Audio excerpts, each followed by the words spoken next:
All right, so let's take a look at a proof that involves geometry, the actual geometric elements. Okay, so we're going to look at this proof right here. As I go through this, often you'll see me abbreviate when I'm doing proofs. Okay, so my abbreviations S and R stand for a column of statements and a column of corresponding reasons. And I'm going to show you a couple different ways to do this proof. There's more than one, actually more than two, and there's a whole bunch of different ways that you can set up this proof. I'm going to show you a couple of the more common or popular ones. All right, what do we always begin with in a proof? We write down the what? Write down the given. Okay, so our given is PQ equals RS. Okay, we always are going to establish our justification for that is the initial state. That is what was given to start our problem. Okay, once you identify once you copy down the initial state, so PQ and RS are equal here. Okay, the next thing I would suggest, and again, I'll give you a recommended sequence to approach proofs. The first thing I would do after writing down the givens is look to see, can you interpret the given information and in order to get more information about the proof. So is there anything that we can derive from PQ equaling RS? No, it's pretty much limited, right? You just know that those are equal pieces. So once you, if there's nothing to reinterpret from the givens, your next step the next step in the sequence that I would suggest is look to introduce all the elements from the end state. So here I need to introduce PR and QS. Okay, is PR introduced in my proof yet? No. So what I would do is I would introduce that. What statement can we make about PR? Okay, so what else? So that's one, but there's something even more specific based on this right here. Is PR a part or a whole? Well, again, it depends. So, and it goes to where there'll be several different proofs. So let's think of it as a whole to start with, and then we'll go back and we'll think of it as a part.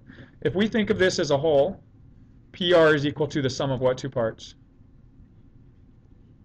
PQ and QR, right?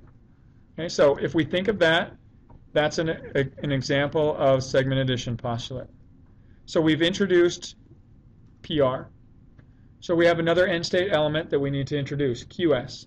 Can we think of QS as a whole as well? QS is equal to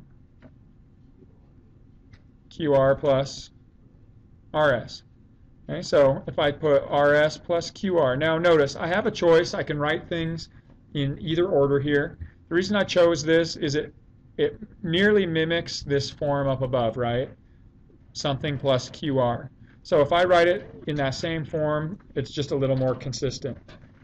Okay? This is also an example of the whole equaling the sum of the parts. So I can include it under the same step. These are two completely distinct statements. They don't rely on one another. Okay? They're independent of each other, so I can include them in the same step. I don't have to renumber it something different. All right, so I've introduced both of my end state elements. Once you get all those elements introduced, what you're then going to look to do is manipulate now the information that's in your proof, and in order to try to build the end state. And because eventually you want to end with the end state. So one way to get PR equal to QS is if we can manage to make these two expressions equal to each other, right? Because PR is equal to this expression, QS is equal to this one. If we can get these two pieces, these sum of parts, to equal each other, then we can substitute in the wholes. Okay, so let's see if we can do that. Okay, what if we take the equation from statement 1 and we write PQ, notice I leave a space here, is equal to RS. So this is just rewriting the statement from step 1. I haven't done anything to it yet. Okay, now, if I wanted to manipulate this in a form that's already already inserted in our proof, I want to get this form PQ plus QR. So if I add a QR to the left side of this equation, what do I have to do to the right side to maintain the balance of that equation? add a QR or its equivalent. Okay, so in this case, I am going to just add QR. So what did I do to both sides of my statement from step 1? Addition. So this is just an example of addition property. Okay, and so now what I can do is come to my final step here. PQ and QR. What can I replace that with? What is that equivalent to? PR. So I'm going to take this whole expression and I'm going to substitute in a PR. And what does RS plus QR equal? So I'm going to substitute QS in directly for that. Okay, and so what process did I use? In fact, I used the terminology for that, substitution. Okay, now, is this an example of transitive property? Were there two things here that were set equal to the same thing, therefore they're equal to each other? No. All we did was we replaced. If all you do is replace, then that's substitution and substitution only. Okay, let's take an example of where we might use transitive property. Okay, so let's say we started with these same two steps, 1 and 2. But now let's say we go to the following statement 3 and 4. And let's approach this in a slightly different way. And let's say that instead of trying to find these two expressions equal to each other, let's say we wanted to transform one of these expressions from statement 2 into the other one. So let's say we take this statement PR is equal to PQ plus QR. Well, what can we replace PQ with? What is PQ equal to? So we could take this statement right here, but rather than writing it PQ plus QR, we can replace the PQ with its equivalent RS and leave QR exactly as it appears. Okay, so what did I do there? I took an equation and I replaced one term with something else. So what would justify that? Yeah, so that is substitution, a replacement. Okay, so by replacing that, I simply substitute it in. And so now when I look at this new statement in step 3, I have RS plus QR. Here I have RS plus QR. So I have two things, PR and QS, that are equal to the same thing, the sum RS and plus QR. So if two things are equal to the same thing, then how are they related to each other? They're the same. So that means that PR is equivalent to QS. And what justifies that? Two things equal to the same thing or equal to each other is transitive property. And now, again, anytime transitive property is used, we can use a substitution. And the reason for that is, what could I have replaced this sum of terms here? RS plus QR is equivalent to what? QS. So I could have done a straight substitution for that as well.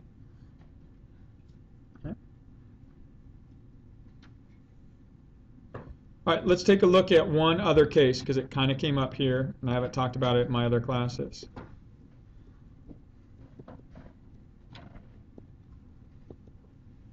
All right, so let's do this a completely different way. So a third version of this same proof. Okay, so we have to start with our givens. Okay, but let's say, and we talked about this, when we looked at PR, we want to introduce our end state element. If we looked at PR and we saw PR not as a whole, but as a part, then PR is a part made up of what whole? PS minus what other part? RS. Okay, so we could also have introduced our end state, PR, is equaling the whole thing PS minus the other part RS. So what would justify that?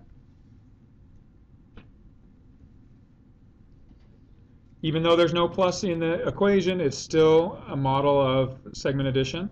So we call that segment addition. Okay, at the same time, we can introduce QS. If PR was expressed as a part, can QS be expressed as a part as well? QS is equal to what? PS minus PQ. Okay, and that's also segment addition. It's one of the alternate forms of it, but it would still fall into that category. All right, so now we've introduced our end state elements. Now we need to set them equal somehow. Okay, so if we were looking at it in this form, what can we do with, let's say we take the statement from step 2, PR is equal to PS minus, and what can we say, or what can we replace RS with? RS is equivalent to PQ, and so that would be an example of substitution, which would then lead us to our final statement. Here we have PR is equal to PS minus PQ, QS is equal to PS minus PQ. If two things are equal to the same thing, they are what? Equal to each other. So PR has to equal QS. That's an example, again, of transitive property or substitution.